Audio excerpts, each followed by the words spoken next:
Showing here with David Loney, coach of Murwillumbah. Mate, got the win in the end. Probably should have scored 3 or 4 in that first half. You had a lot of opportunity. You had them carved up for the middle in that first half. How do you rate your boys' performance today? Like you said, I thought the first half was pretty good, mate. Microphone. I thought the first half was great. We created a lot of opportunities, a lot of triangles in behind the defence, a few one-on-ones. We should have their keeper out of blind, and he saved probably 3 or 4 quality saves. So I'd say probably man of the match for them today. Second half, I think we sort of sat back a little bit in that first 20, and they came at us, and they had probably 3 or 4 chances themselves, and it was a bit of a tight battle in that second half. Probably could have gone either way in the second half. Ryan's always a bit dangerous. He got their goal up front there in that first probably 20. So, but the boys worked hard. I think we're slowly starting to get there. Our fitness is getting better, so we'll just keep moving forward.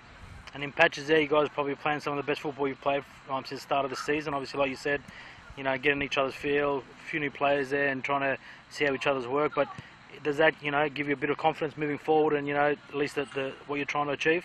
Yeah, I mean, we've always been known the last probably 2 or 3 years for a team that, knocks the ball around. And finally today I thought we did in patches, and it was encouraging, mate. I think we've got something to work with, and we just got to keep pushing now. So it was nice to get that buffer of 6 points there on Mudgee, and, it was a battle, and we came away with it at the end, and I'm really proud of our lads.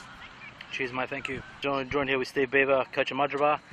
Mate, they scored a goal right at the end there to obviously another defeat for the year. But in patches today, that first half they probably dominated a lot through that middle, and had a lot of opportunities, a lot of one-on-ones. You keep out a cracker. But in that second half, you put Matty Harris there in the middle, and you guys created. Mate, could have gone 3 or 4 up. What do you rate your boys' performance today? Yeah, I mean, referees were terrible, as you quite rightly said. I think there's decisions there that have to be made. I think he was caught out of shape. There were a couple of the highest linesmen. Why didn't he make that decision? And he said he was told before game that he's not allowed to give anything other than offsides and throw-ins. Then when I asked linesman after game why he didn't give, obviously, the couple of clear penalties, he turned around and said, "Oh, I never saw him." It's up to linesmen to tell me. So obviously, even with linesmen and referees, there's a lack of communication there, which doesn't really help. Win, lose or draw, we all want to come and enjoy ourselves, but a lot of times you feel a bit hard done by, and a lot of times they're making a bit of a mockery of themselves, And all right, the referees on the game. Once you started that second half using Jaron and Ryan on the wings, you carved them up, caused them a lot of trouble. Obviously through their defence, but just couldn't finish.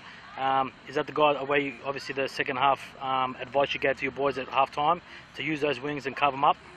Yeah, I mean, he made a lot of decisions in first half. We did get yellow cards, which I didn't think were justified, and then he seemed to lose a bit of control and calm down in second half. But yeah, it was just a poor performance, I think, baby. But I mean, it's not to do with referees. Win, lose or draw, we've got to take it on chin. So maybe ask us a question about ourselves rather than referees, mate. And how about the referees? How was that? Yeah, Robbo played well. He came into the game injured. I think he created a fair bit for Ryan Cole to get onto, especially second half. We're very happy with his midfield performance second half. I think we did well. Pommy had to come off injured, so we just swapped Matt Harris up into there. Josh Davis did well when he came on. Looking at first half, I think Dave Chambers made quite a few saves that kept us in it. But then second half, I think we came over top of them a little bit. I don't know if it was fitness or strength or whatever it were. And probably, I don't know, every coach when they want to win, they say we deserve to win it, but I don't know. It's hard sometimes. You look with you watch your own team play, and we'll watch it back. Hopefully we'll get a recording off you this week. Because I think you're hiding them now. You don't even give them anymore. But yeah, we'll watch it back. We'll study it. We'll work out what we did wrong and what we can do to fix it, and move on from there. But it's still a long way to go. I think his performance has increased from first game of season to second, and I think now we're nearly there. I think if we can sustain it for maybe 70 minutes in a game, we'll be all right. Thanks, mate. Cheers. Thank you.